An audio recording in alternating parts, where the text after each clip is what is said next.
Greetings, Rays community. Brent coming in live from the home office in Rhode Island, which is very relevant as I welcome Tim McMahon, who is the Vice President for University of Advancement at Marquette University. And I say that because Tim and I reconnected in advance of this podcast when there was a post on LinkedIn that I shared that talked about how certain companies were really embracing remote work. While at the same time, I know many of you all in the higher ed community have been moving on from the remote work period, getting back to a pre-pandemic normal. And Tim commented on the post and said, I couldn't agree more. And we're redesigning our campus home and maintaining a flexible work environment built on trust, collaboration, and a continued focus on performance and service of Marquette. Tim, welcome to the Rays podcast. Thanks, Brent. Good to be with you, and thanks for the invite. You bet. So we're going to dive back into that. I should also note that Tim and his team just virtually launched a campaign, a $750 million campaign called Time to Rise, just a couple of months ago as the world was starting to feel like it might get back to normal a little bit. So there's a lot going on in Tim's world. We appreciate him taking time. So we are going to get back to your thoughts on remote work. But first, I want to ask you a little bit on your personal journey about the Tim who is considering his own college choice. Let's call it junior, senior year of high school. Who was that guy? Where were you? And what led you to Hofstra? Yeah, I am from a town on Long Island called Manhasset. If you've ever read The Great Gatsby, I always say it's the town between East Egg and West Egg. I was a baseball player, and I also joke, if you know Manhasset and you know Long Island, I was one of the 9 guys that played baseball in Manhasset, and had a good career from a baseball family, and had an opportunity to play at Hofstra, not Marquette. We'll get to Marquette later. I had an opportunity to go to Hofstra out of high school, and had a great experience. I actually had committed to Lafayette, and Lafayette, even now, it was a different opportunity from a price point standpoint. I was able to get some academic funds and athletic scholarship that made the Hofstra experience both good on me and even better for my parents. And that's how I ended up at Hofstra. All right. 95 to 99. Did you play baseball the whole time or part of the time? I was on the team the whole time. Some of my teammates would say I was a really good pinch runner.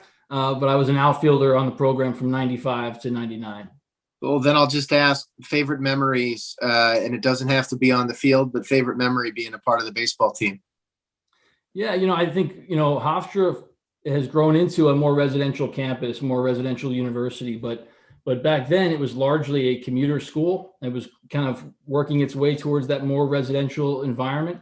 And so the athletic environment, the student athletes, not just on the baseball team, but across all of the programs, really had a great community within each other. But I would say for the baseball team, it was more about camaraderie, the bus trips to Vermont and to Maine.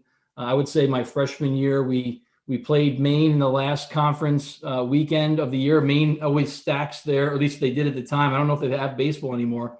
They stack their home conference games later in the season. So we had our last conference weekend at Maine. We drove back to Long Island, and guess where the conference playoffs were held? Back in Orono. So we turned back and had 2 bus trips to Maine in back-to-back weeks. That's probably a memory, largely a very good one that I have still today. Just the camaraderie with the teammates and the guys on the team. And it sounds like the baseball experience was pivotal in ultimately getting you on a path that led to a career in higher education and eventually advancement. Yeah, well, I'm a first generation college graduate. My older brother was the first in our family to graduate from college. So I didn't go to college thinking I want to be an athletic administrator. But when I was on the baseball team, I would work a lot of the different games on the what they called sports facilities at the time. I would work the basketball game and sit 10 feet away from a young Jay Wright, or work on the lacrosse, games when we wouldn't have baseball, and see John Dowski, Tom Ryan with wrestling. But even beyond the coaches, the great coaches on the men's and women's side, I realized that there was a cadre of administrators that were making a career of this. And so as I got deeper into my time at Hofstra, I realized, wow, this is something I could pursue. I could have a career in higher ed, and even then the thought of being a fundraiser hadn't quite got to me yet. It was still through that facility experience, but it showed me that this is something that you can do, commit your career to. And it always turned back to, how do I make it even better for those coming behind me?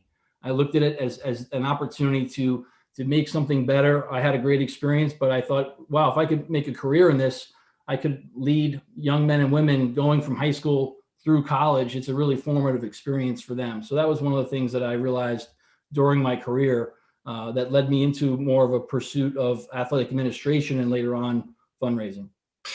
I'm curious if you recall on your journey. I'm also a first-gen student. I was a student athlete in college, and I remember actually working the front desk of our athletics facility at Brown. It was called the OMAC, the Only Margolis Athletics Center. And then in hindsight, everything had a name on it, right? I mean, you worked in facilities, so you could name a bench, you could name the wall, you could name the locker room, and I just remember, being a student athlete and like knowing that there were all these names on all these buildings or parts of buildings or rooms or lockers, and really having no context for why that was, or that somebody had given $1 million, and as a result, that was part of the recognition, or somebody had given $10,000. Was there a moment, maybe as you were in the facilities part of the athletics sphere, where I'm sure you were either seeing names on buildings or wanting names on buildings, that things started to click for you as it related to sort of what the business of fundraising actually was? The fundraising side came a little bit later on, but I would say that there certainly have been very generous benefactors at Hofstra whose names are in some cases on several buildings. That it was very much what you just said. You realize that there are people that care enough about an institution like Hofstra or the other institutions that I've served, that they would be willing to invest in such a way that the university would honor them by naming that space, that room, that building after them. So it certainly is part of the thing that I would say early on in the facility side of things, I was more subconsciously aware of it. And then later on, when I realized, wow, this is something I could do for a career in fundraising, it became even more clear, especially when I got to a place like Fordham. And so you did a quick stint at ESPN, and then ultimately joined Fordham, and my understanding is at the intersection of athletics and fundraising, but also decided to pursue your MBA, which is relatively uncommon within the advancement leadership realm. I'm curious if that was something you intended on doing when you accepted the role at Fordham, and sort of what it was like, balancing pretty intense day-to-day plus a pretty intense curriculum. Yeah, Fordham has a great part-time MBA program. I was lucky to go at night, probably from the beginning of 2003 through 2006. So just grinding it out 6 credits at a time, 6 credits per semester. I just realized it was a benefit to being a full-time employee at a university like Fordham, that I was able to go across the street. So it made for long days, but great days. And some of the best courses I took were at Fordham in leadership, and just these great different, it could be an article or books, but one of them was The Education of Cyrus by Xenophon. And it really focuses on how great leaders are first great followers. And it just flipped the switch up for me, is that to be a great leader is to learn from others, to learn from other leaders, and then one day, be in that role. And it also enforces that leaders are in every position. It's not by title. It's how you act and how you make people better is really what I think leaders can be. But the whole process of getting the MBA was, I was still single at the time, and I could focus the amount of time needed to get both. And I would say I was probably even a more serious student in the Fordham Graduate School of Business, because you had people walking from, Madison Ave from Midtown. You had people taking subway up from Wall Street, and they weren't messing around. They were here to get their MBA and focus. It made me a better student. So it was a good intensity that I learned as I was learning the business of fundraising, day in and day out. And anything else stand out from that time?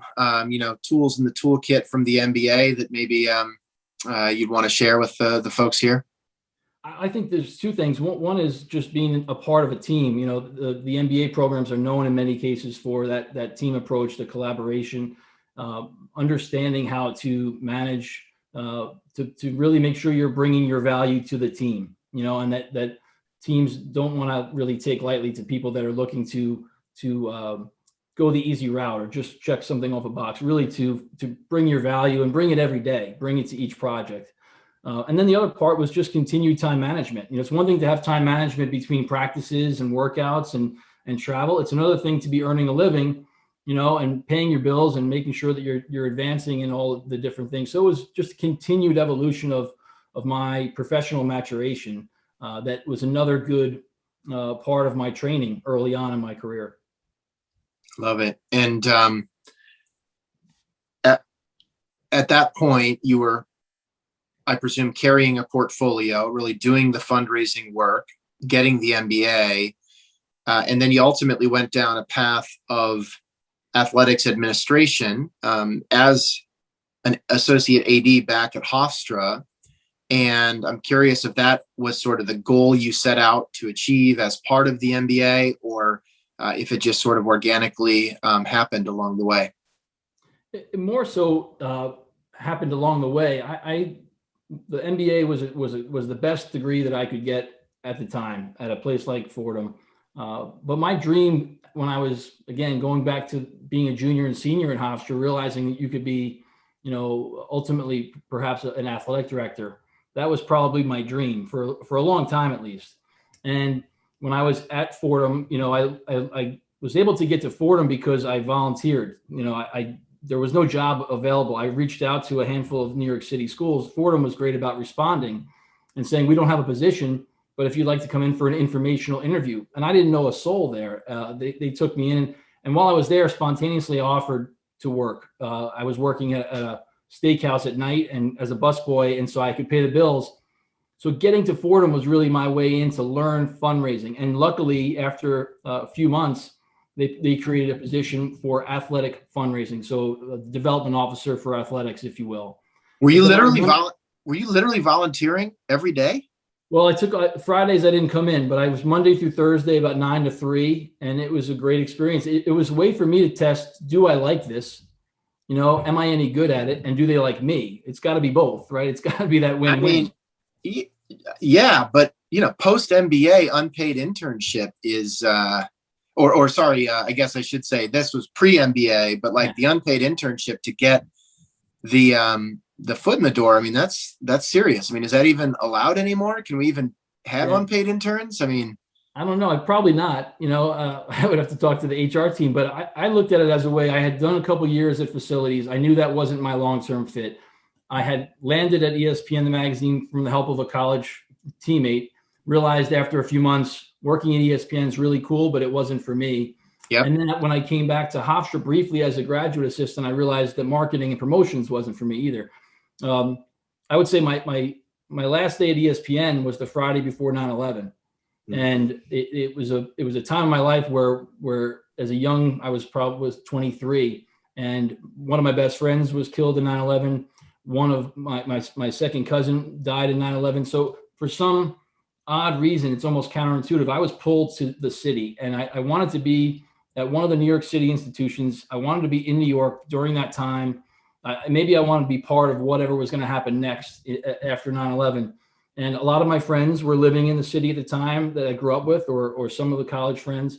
But getting to Fordham, the eagerness to offer something like that was really, for me, not that I was desperate, but just an eagerness to learn, to find a place that could teach me, and I'll figure out how to pay the bills for the interim. That stuff works its way out, in my view.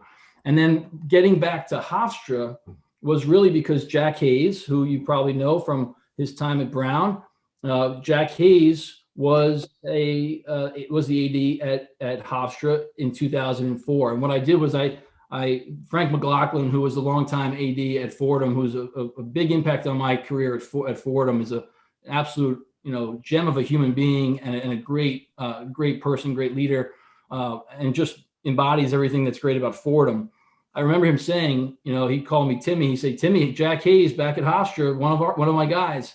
And I remember emailing Jack from my Fordham account saying, congrats from a Hofstra baseball alum. And just naturally, Jack and I got to know each other. And one thing led to another, where there was an opportunity in 2006 to go back to Hofstra and pursue that dream of being an athletic director. I love it. And, I think athletics is, there are a lot of parallels between building a fan base, selling tickets, somewhat transactionally, but there's also an intersection with fundraising and stewardship. Certainly, the pace, I think, can be a little bit more rapid. The pressure certainly can be, more intense, just given the kind of seasonal cycle versus 50-year donor life cycle in some cases. But you had a good run there, and I know it was a strong period of growth for Hofstra, as you talked about that evolution into what it is today, the continued evolution to becoming more residential and so forth. Favorite memories from that time back at the alma mater?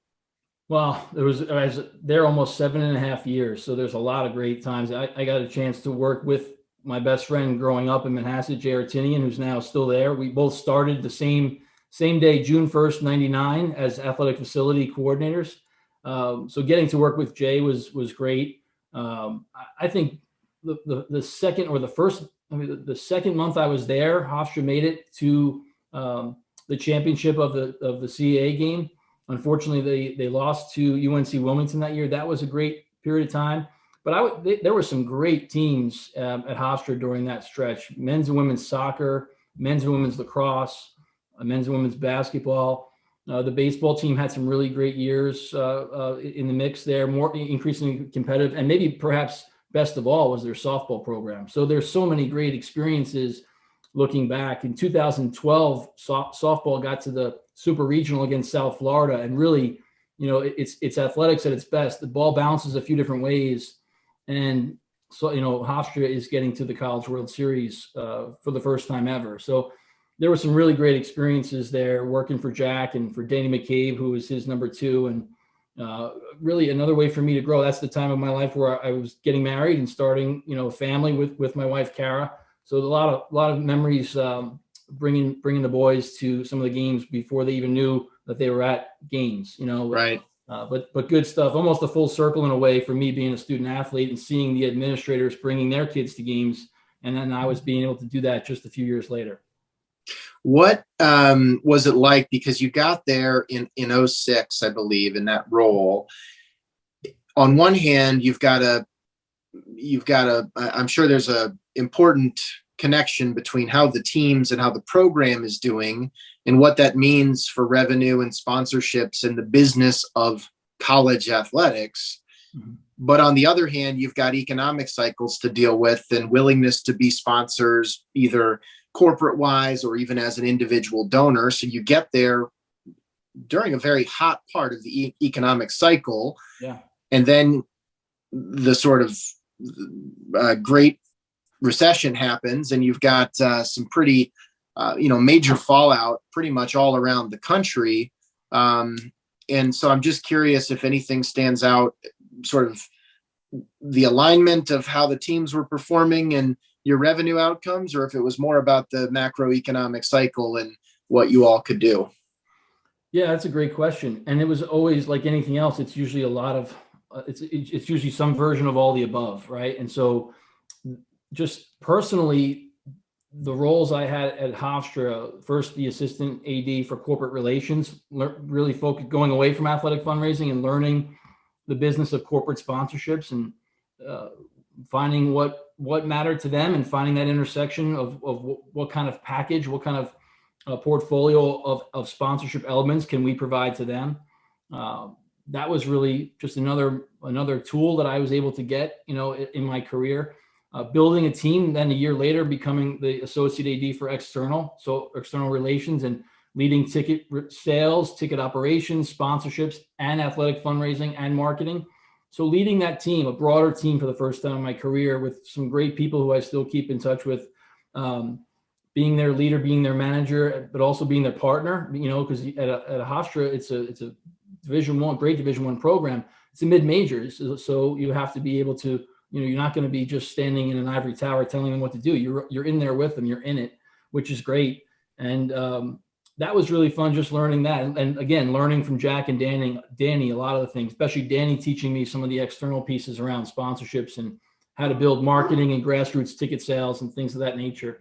But then the Great Recession hits. We went away for my honeymoon and came back, and my mortgage company was out of business. American Home Mortgage was out of business. Should I just keep powering through here, or do you want to listen to Reggie bark? It's your call. Everybody has dogs at home who's listening, so we can edit it out, or else we can just roll with it. It's all good. Yeah. Good. I'm trying to extend it out and see if he stops barking. But the Great Recession piece, when we were running our Hofstra Golf Classic, and we had a number of foursomes just evaporate because they couldn't leave the office. And that was the fall of 2008. It was right around the time 2000. Yeah. No, it was the summer of 7 into 07. That was something where you realize there are certain things, and we just went through another case of that with the pandemic. Right. You have to realize what you can control and what you can't. And it's a great recession. We had a number of people that had to step back for a while, a number of people that lost significant life savings, accumulations of wealth. Bear Stearns and Lehman Brothers. These are people that were very close to Hofstra and many other universities. So it was tough for a while. And looking back, you realize that sometimes you don't even know how big it is when you're even that young in your career. You're just putting one foot in front of the other. And, Bill Edwards would say at Hofstra with softball, play the next inning. We have to play the next inning as best you can. And that's what we did. And a great run there, and then ultimately an opportunity to move into, in a certain regard, move away from direct athletics work into more of a core fundraising role, which is not connected to your maybe aspirational dream of being a college AD. So somewhere along the way, you decided to get more on the advancement track. Yeah, and a lot of times when we're in our career journeys, and I hope I'm repaying the favor now to as many people as I can, you work with people you never realized you were going to work with. And, that's just part of you meet people along the journey. And Mike O'Neill, for me, I worked with him. He joined Fordham a year or two after I did as the associate VP for development. And after I went to Hofstra, he went, I think in 08 to Villanova to be, the VP for advancement there. And Mike and Teresa were at our wedding, at Kara and I's wedding. We've remained very close through the years. There were a couple opportunities that either I wasn't a good fit for, or I wasn't right for me along the way. But there was an opportunity in the summer of 13. I actually remember my wife and I were out on the North Fork, just by ourselves for a night or two. And I remember getting this email from Mike saying, "Are you interested?" And I just handed it to Kara and I jumped in the pool. And she said, my wife's a Villanova alumnus, so it didn't hurt that it was her alma mater.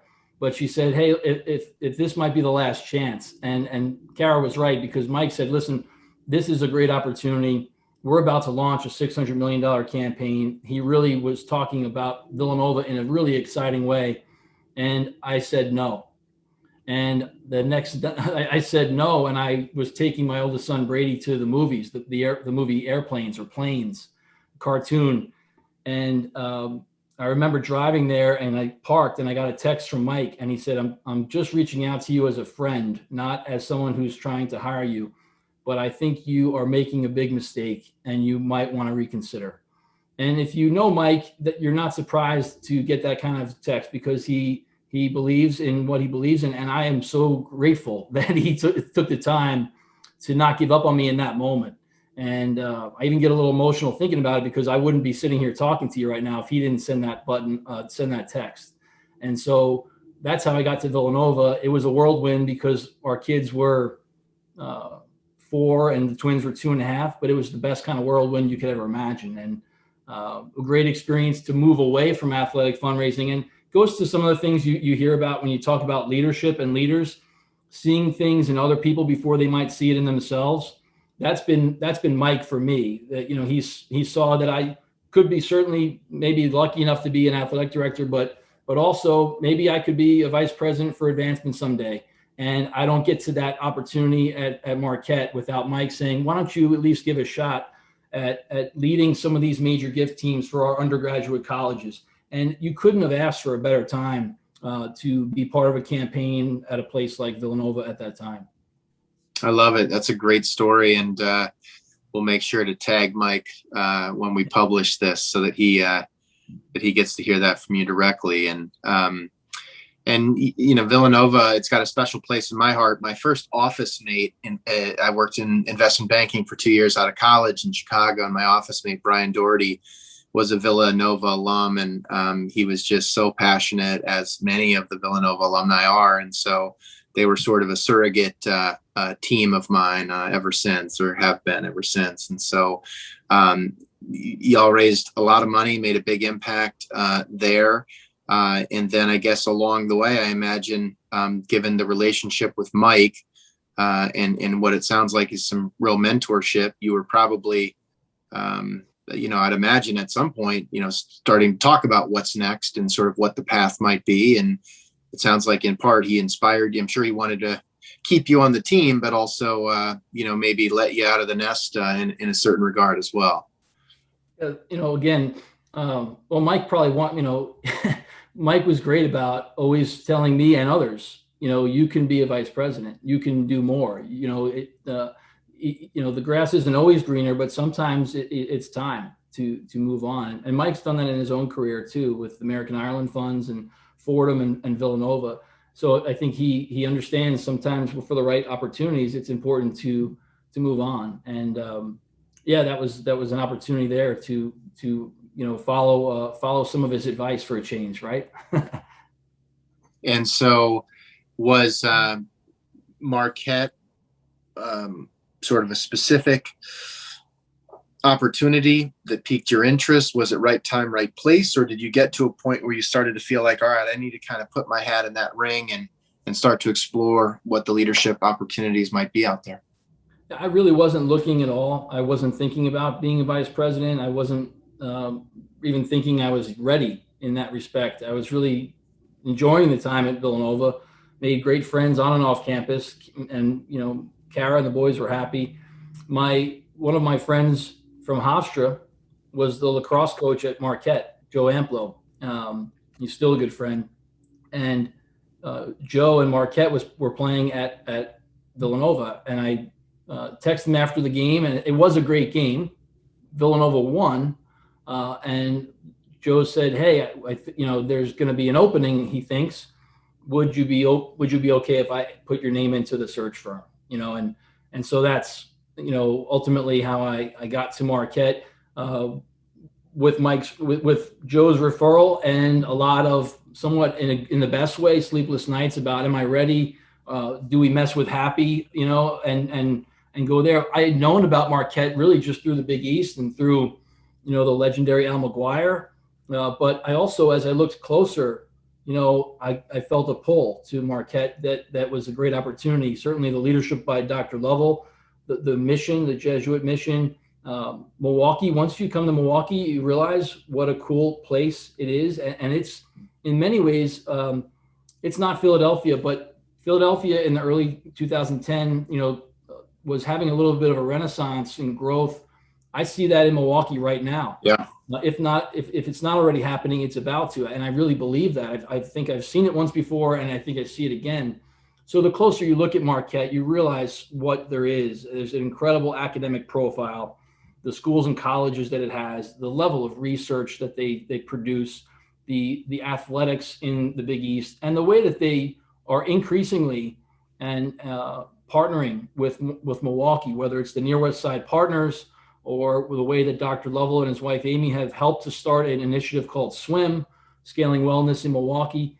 There are so many things that Marquette has done in part of its heritage and is doing today that, to me, is really inspiring. And I just feel really humbled that Dr. Lovell and others thought enough that they would offer me this role to be the Chief Development Officer at a very important time in Marquette's history. And I imagine when you took the role, the campaign, which was in 2018, the campaign was, at least in the either early phases or inaugural phase, and similar in a certain regard to when you joined Hofstra. Boom times economically for the most part. Obviously, there could be regional nuances, but I think for the most part, boom times when you got there in 2018, which continue. And then as you're thinking about launching the public phase, pandemic happens, probably another moment of control what we can control, play the next inning, but got to a point where it looks like there's just tremendous momentum, given what you had been able to do in the quiet phase. So why don't you just bring us up to speed on the campaign, kind of where you were mentally a year ago versus, how you're feeling today. And then I definitely want to make sure that we reserve some time to talk about the future of work as it relates to this sector. Yeah, the campaign was concepted and is a $750 million endeavor. A very bold campaign for Marquette, not being in a campaign for over a decade. But as I've said many times, and my team would probably know what I'm about to say, it's rightfully bold for Marquette. Marquette, it's Marquette's time to take its rightful place on the stage of the best Catholic higher ed university, institutions in the country. And so this is a really exciting endeavor. We were getting ready to launch in October. It probably took me a little longer to come to the realization that it just wasn't, for many macro reasons, the best time. The pandemic being one of them, but the just a lot of different things. We were coming into a presidential election that was taking a lot of mind share. We were coming into a time of social unrest and discussions that was taking the interest, rightfully away from launching a campaign. So moving to the spring made a lot of sense. Moving to virtual made as much sense, because what I didn't want to do was wait any longer. We got to the spring, Time to Rise, branded as Time to Rise, the Marquette promised to be the difference, but also having the branding after Easter and coming into the spring. In many ways, Marquette has a long-standing history of some great gifts. Whether you think about the Eckstein family and many, many others, the Burke scholars, Dick Burke, the founder of Trek Bicycles. There are so many names and families and institutions that have supported Marquette throughout its time, but there was an opportunity to widen the base and have somewhat of an awakening when it comes to philanthropy at Marquette that we just felt like we couldn't wait any longer. And so Time to Rise is now in the public phase. I came to your question earlier, I arrived fall of 18, just into the third year of the campaign. Now we're coming to the end of the fifth year of the campaign, and we really feel good about where we stand. We launched at 450. We think we're going to close this fiscal year somewhere around 470. And we're on pace with where we want to be right now because of the response. Mike O'Neill taught me we are the facilitators, the connectors, the storytellers, but the heroes, if there are heroes in philanthropy, are the donors, the people that are choosing to invest their dollars to make a difference and impact others, that some whom they may never even meet. And that's why this campaign, one of the reasons at least why it's such a exciting moment for Marquette and for our advancement team to be part of. I saw in your initial post, in your recent post about going live, you talked about going broad. But what stood out to me, 50,000 donors who've already given, 42% of whom are first-time donors, and over 500 major donors of 100K or more. So I would imagine, the top 100 of those 500 probably, or some percentage, have been philanthropically connected, and you sort of knew that they would be excited about the opportunity to step up and make an even bigger impact. But I'd be curious to get your perspective on numbers 400 to 500 or 475 to 500, the folks that maybe wouldn't have been on the campaign feasibility, the obvious, for sure we can count on that individual or that family for at least 100,000, but maybe more of the surprise gifts or the people that have been inspired or that are stretching. If anything stands out to you about that pocket of the giving pyramid. Yeah, it's a great question. Sometimes you don't know until you get into the campaigns, right? But we've already seen a 62% increase in campaign giving versus what immediately preceded. the 5 years immediately preceding this campaign to the first 5 years of this campaign, it's a 62% leap, and almost a 50% leap in major donors. And of those major donors, like you said, 60% are new. And so what I think we are seeing, and this is somewhat anecdotal, we'll continue to dive into some of the numbers, is there was certainly assertive asking happening before I arrived and before this campaign started. But when you're in a campaign, there's just a notch of urgency that increases. And I think also having some additional layers of campaign infrastructure. The feasibility study is a tried and true version, but then having a campaign executive committee and having each of those campaign executive committee chairs that are chairing regions and schools and colleges and athletics, young alumni, annual giving, et cetera, parents, you start to build some depth into your campaign ecosystem. And those people are helping, all of those volunteers are helping you widen that net. And they're not just widening the net at the gifts at any level, but we are, focusing on that 6-figure plus. That's our version of the ground game when it comes to getting to 750. We know that $100,000 gift to 500,000, if you will, pledged over those period of years, is in many ways going to help us drive to where we need to go in that 750. I love it. Well said. So it sounds like thinking of the volunteers as almost an extension of your major gift team, as opposed to just being participation driven, has been a key part of the strategy so far. Yeah, that's a big part of the campaign, is to start to get people more educated, informed, and engaged into what campaigns are at Marquette. We have not been in one for over a decade. And so bringing that back to before with the Marquette community was really important. So having these campaign committees really ends up being a big part of the campaign. Well, as you are launching the campaign virtually, remotely in April, you also, like all of us as leaders, are thinking about, what am I going to do with my team? People are starting to ask you, when do I get to go back to the office? Or as vaccinations occur or restrictions are lifted, what are we going to do, Tim? What are we going to do, Tim? I was getting a lot of those questions too. And I was just struck by the comment that you made in response to one of the posts on LinkedIn. And I'll just read it again like I did at the beginning. We are redesigning our on-campus home and maintaining a flexible work environment built on trust, collaboration, and a continued focus on performance in service of Marquette. A lot of talk. We've all talked a lot about going remote and what that was like, and adjusting to Zoom and reaching donors in this way. And can you make big asks on Zoom or not? And so we've did a lot of those conversations. We've done a lot of those. We've not done a lot of these conversations, which is what next? Mm-hmm. And I think just like the pandemic hit really fast, it seems like, recognizing that globally there's still a lot of issues, the lifting of restrictions has resulted in an almost equally fast back to normal, depending on your region and other factors. And so what does it mean for you to maintain a flexible work environment built on trust, collaboration, and a continued focus on performance? And was it difficult to come to that conclusion? Yeah, I don't think it was difficult. I think you follow what works for you in your particular case. So my view on this is my own personal one. I'm not saying that others should do it or shouldn't do it. I think every leader, every institution has to, kind of manage what their culture is. For Marquette, we had already, before the campaign begun, as a university, been doing a space study. But even before that space study was complete, for me, in our administration building, Zilber Hall, I thought we were too spread out.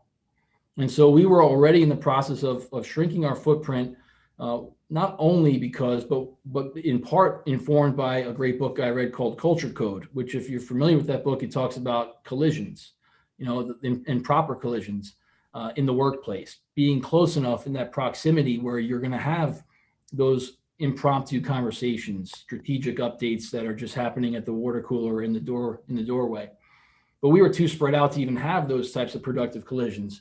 Once the pandemic hit and we realized there are ways to utilize potentially Zilber Hall for other things, and we're still, as a university, that's not my decision, but Marquette will decide how best to use the space that we have given back to the university. It's not necessarily our space, but we are no longer using it. on the third floor of Zilber. Now we have an opportunity to redesign our side of the fourth floor of Zilber Hall, which is our home, which will be our home, in a flexible environment. And what that means is that no one has an office. No one is working full-time remote. We will, once that redesign is complete, we will be in the office largely, but have the flexibility to be at home as appropriate. And again, that's why I wrote it. I didn't necessarily plan for you to put that LinkedIn post out there. I was just reacting to what I believe and what we've been doing. And I believe it starts with trust. And not to say that people that don't believe what I believe aren't trusting their folks, but for me, for this to work for me means I have to trust my team. Certainly our leadership team and all the line that we're hiring people to do a job to have a meaningful career at Marquette, in service to Marquette, and to perform at a high level. And I think since we have seen some of the redesign and since some of the colleagues have been coming back to the office, working in spaces where the redesign isn't happening, they're really excited. They're excited because we're all going to be together. When we are there, we're all going to be together. When we're not there and we want to have work from home, we can be quiet and work from home and focus on whether it's deep work, quote unquote, or other things that we need to do, rattle through a list of phone calls, have handwritten notes, or if there's just other reasons why working from home makes sense for some, we will have that flexibility so long as performance is there, so long as the service to Marquette stays at the high level that it should. And what it does also is it requires us to have a culture that's really strong. And it has to be a culture built on what we have in advancement at Marquette is built on the pillars of service, collaboration, and grit, or grit being that Angela Duckworth version of passionate persistence that we're, it's not always going to be easy, and we have to have that noble pursuit of something greater than ourselves. So if you have a strong culture and you have ways in the office and at sometimes social functions or service functions in and around Milwaukee where we can be together and stay connected, then it doesn't necessarily matter all the time where you're sitting when you're doing your work. It's more about the quality of the work and how you're doing it in a connected way within the department and for Marquette. And we've proven in the last year to me that we can work in a remote environment. We've proven in years prior that we can work in the office environment with some cases of remote for regional offices and things like that, which I think you referred to. Now the next challenge, and I think the challenge is a great opportunity, is to prove we can work within a flexible environment. Right. I think that's really well said. And, we've been having some of the same considerations and, with our team. And at the same time, I do feel like, and part of why I wrote that I was concerned that higher education might miss this moment, miss this opportunity to become more flexible, and specifically advancement offices, is because when you think about most of higher education, especially higher education that has been making the case for, in a lot of cases, why online or why residential experiences could still matter. Maybe some of that same culture code density of connections on a physical campus at a time when a lot of people have been questioning costs and so forth. All of that we're not going to get into, but I think because there's just this inherent, it's about campus. You work in facilities. It's about the facilities and the experience. That is sort of the polar opposite from I'm going to work from my bedroom with a ring light and a microphone. And it makes me feel like that while for residential campuses, so much of the experience is centered around the physical built environment, the space.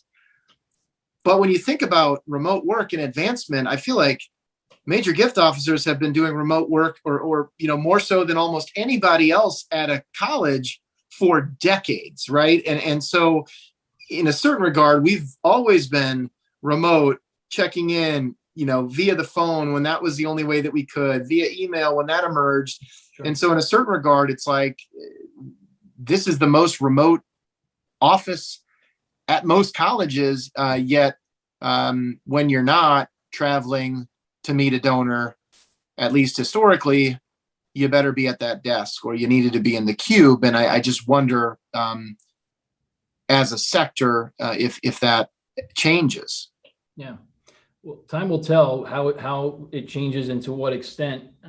Like I said, I think we're going to learn a lot about the flexible environment. And one of the things that I did say a lot, and will continue to say with our team, is that I don't have all the answers. This is not going to be perfect, but I'm okay. I mean, if we're in fundraising, we have to be. We are about that continued pursuit of excellence. It's never about being, perfect. And so this is an opportunity to really provide an in-office experience that I think could be even more optimal. And why I say that is because instead of being back in your cube or your office, you can be in a collaborative space near maybe where our kitchen is when you first walk in, or you can be in a quiet workspace if you just want to be in the office and you want to have a quiet workspace. You can be in a conference room that you can either reserve or come, first serve. So there'll be opportunities for people to have these really dynamic collisions and productive work environments without having the cube or the traditional cube or office. And it also gives people the freedom and the trust, the empowerment to say, well, I'm going to work from home, this day or part of this day. I was in the office most of the day today, and I came home for a few reasons, but and I still have to relocate once. But we have this opportunity, I think, and what it also does, it's not just about advancement, right? We are members of a university community. Returning the third floor to the university, I guarantee, is going to give Marquette an opportunity to utilize that space for our students, for our faculty, for our staff in an even more beneficial way. So as we are stewards of university resources, it's not just the human and the operating dollars, but it's the space you take. And I'm grateful that we still have a great home in a very centrally and visible location, because I do believe in the importance and the value of advancement on college campuses like Marquette, but as appropriate. And I think this is going to be somewhat of an experiment, but I think one that we've been reckoning for some time, at least from my view. All right, I'm going to ask you two more questions on a related note. One is travel and the future of travel. You just touched on the space requirements and the footprint. We've heard a lot of folks considering, right now is budget season. So is my, allocation of plane tickets and hotels per gift officer what it was in 2019, or was it what it was in 2020, which was almost nothing, or is it somewhere in between? I wonder, and I don't want to put you on the spot too much, but either, within Marquette specifically, or as you trade notes with peers in the sector, how you expect travel to play out, especially in the context of a campaign where you're trying to go deeper into the giving pyramid than ever before. Yeah. Well, I think if you step back and look at it from just a slightly different way, and this is not to sidestep your question, but if you think about travel, why wouldn't you want, in some cases, to set up, instead of that introductory phone call, to have an introductory video call? You could also say that maybe for the first 20 minutes of that intro call, maybe you have a phone call or a couple email exchange beforehand, but that first visit, in some cases, not all, could be on Zoom or on Teams or on Google. And why wouldn't we think about including a faculty member, a staff leader, a dean, an AD, a coach, maybe even the president, if it's for 10 minutes, 15 minutes, half hour.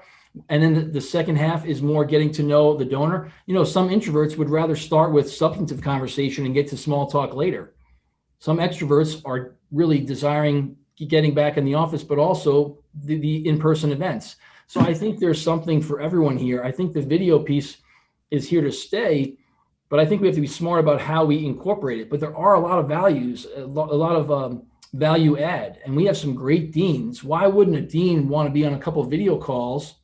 And if it really hits, well, then we got to go to Seattle and we have to get on the plane. And by the way, when we get to Seattle, we're more informed as to how we structure not only our time, but the prospects and the donors, and how we think about events. Should we have a leadership dinner in Boston, or should it be something larger at the head, at the head of the Charles, because of the interest areas that we have with our alumni, parents, and friends in those areas. So I think, we have to follow the logic a little bit. We have to test things, and there's going to be some Zoom and Teams fatigue. But I think, we would be smart to continue to try to find ways to, move this into our MO. And yes, if that helps universities, allocate budgets accordingly, then it's a win-win. Well, I love, Tim, we talk a lot about the donor experience. How can we improve the donor experience? Let's start with the donor. Let's not start with what's best for us, and hopefully we can shape the right balance going forward. But I think the examples you just gave, then it's not about Zoom versus a plane ticket. It's about how can we make the best donor experience? And odds are the president, those deans, that faculty member, the coach are not getting on a plane with anybody for a discovery visit. But if they're a Zoom link away and you can coordinate that internally, I mean, that just sounds to me as a donor like a much better experience, more efficient experience, more judicious use of funds. I don't necessarily need somebody to fly out to Seattle the first time to meet me. Have you had any experiences like that with faculty or with coaches or with the president over the last year where you feel like it's wowed the donor, maybe even, way beyond what you could have done in a traditional in-person experience? Well, I think there's a few things, and I'll say I'm looking forward to getting back on the road more regularly. I'm looking forward to being in person at basketball games and seeing Marquette, win Big East championships and go into, the Sweet 16 and beyond and win great games. I'm really looking forward to that. But yeah, there are some great examples of having we have a webinar series this past year called Beyond MU, and not all of them, but some of those panels, you can have people from all over the world on a panel at the same time, from San Francisco to London, or the panel is a group of faculty from Marquette, but the people watching are from all over the world. And in some cases, it's both. So why wouldn't we want to do that? And why wouldn't we want to, if we say, well, if we are really here to serve, and if we're really here to collaborate, and if we're really here to be this passionate, persistent, and perseverant group, then we have to be brave enough to see what works, and we have to be brave enough to try different things. And this is not necessarily a big leap. It's just utilizing technology that we've learned over the last year that works. And it does so in a way that I think is a nice variety to the in-person events. Yeah. And by the way, the in-person events, there's great tradition at Marquette for our homecoming and reunions, and National Marquette Day is an international model, that we are really proud of these in-person and virtual events that happen all the time. But I think there's a lot of great things that we can do, whether it's Beyond MU or other events that people have really responded well to. Let's talk a little bit about the future of hiring in the sector, especially in the context of remote work. One of the things that I've talked about with some of your peers is if you want to meet your alumni where you are, one argument would be if we were starting our org chart from scratch, post-pandemic, post-universal adoption of Zoom, post people getting more comfortable working without sort of the boss staring over the shoulder, if you will, we might say something like, okay, Marquette alumni, number 1 city, Milwaukee, number 2, Chicago, number 3, Minneapolis, 4, New York, 5, Madison, 6, Washington, D.C. We should come up with some ratio. Let's call it 1,000 to 1 or something like that. And we'd say, okay, there are 1,500 Marquette alumni in the San Francisco Bay Area. We should have 1.5 fundraising FTEs. I'm making this not, 1,000 to 1 ratio up. We've got 1,100 Marquette alumni in Boston. We've got 900 in Phoenix. You're one of those institutions where the long tail of cities where you have over 500 alumni is real. Yep. But you probably don't have people embedded in those cities. Could you see that happening someday, or too early to say? Well, I think it's probably a little bit of both. I think I could see that happening, and someday is very much still cloudy. Yeah. I think we have some version of that now. We have a colleague on the West Coast. We have a colleague in the Northeast and that covers Boston to Philadelphia, and we have a colleague in DC that covers the Mid-Atlantic down through the Carolinas, and we have a team in Chicago, that are not campus based. The thing we have to think about, I think, as advancement leaders is the institutional knowledge of the officers that we have right now. We have a great team at Marquette. One of our great teams at Marquette is our principal giving team, and they have a collection of probably over 100 years of experience.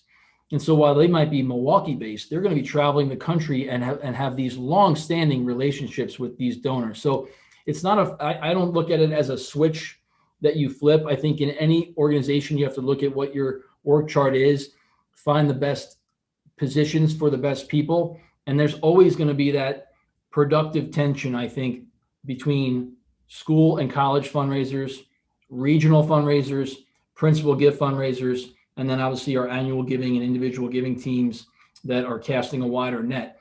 There always has that collection of not tension, but it is in a way a productive tension around the org chart. So I think we'll see more of that remote or regional frame, but not at the expense of long-standing talent that has great institutional knowledge. Well said, Tim. And our time has flown by today, and I really appreciate you sharing your perspective. And the energy and excitement at Marquette is real. I have to ask, are you hiring? And if people listening want to be in touch with you, I know you're quite active on LinkedIn. Is that the best channel, or what else would you recommend? Yeah, LinkedIn is great. I do check on LinkedIn a lot. That's the way that I've kept connected with you. I would say we are hiring. We're hiring for some select positions. We just hired a position in Northeast Regional, which is a great position. And we do have a couple other positions that are open. I think it's an exciting time to be with Marquette. Why wouldn't I, right? After this hour that you just heard, you can understand the reasons why. But we are hiring, and I will continue to try to beat the drum for our great university on LinkedIn. So if people are looking to connect with me, that's a great way to do it. I'd encourage you to do so. Tim is a strong leader with a big vision for where they can go. And we really enjoy your perspective, Tim. Thank you for making time as we all try to play the next inning. And so with that, I will thank Tim, Vice President of University Advancement at Marquette University. Brent signing off from the home office here in Rhode Island. Take care.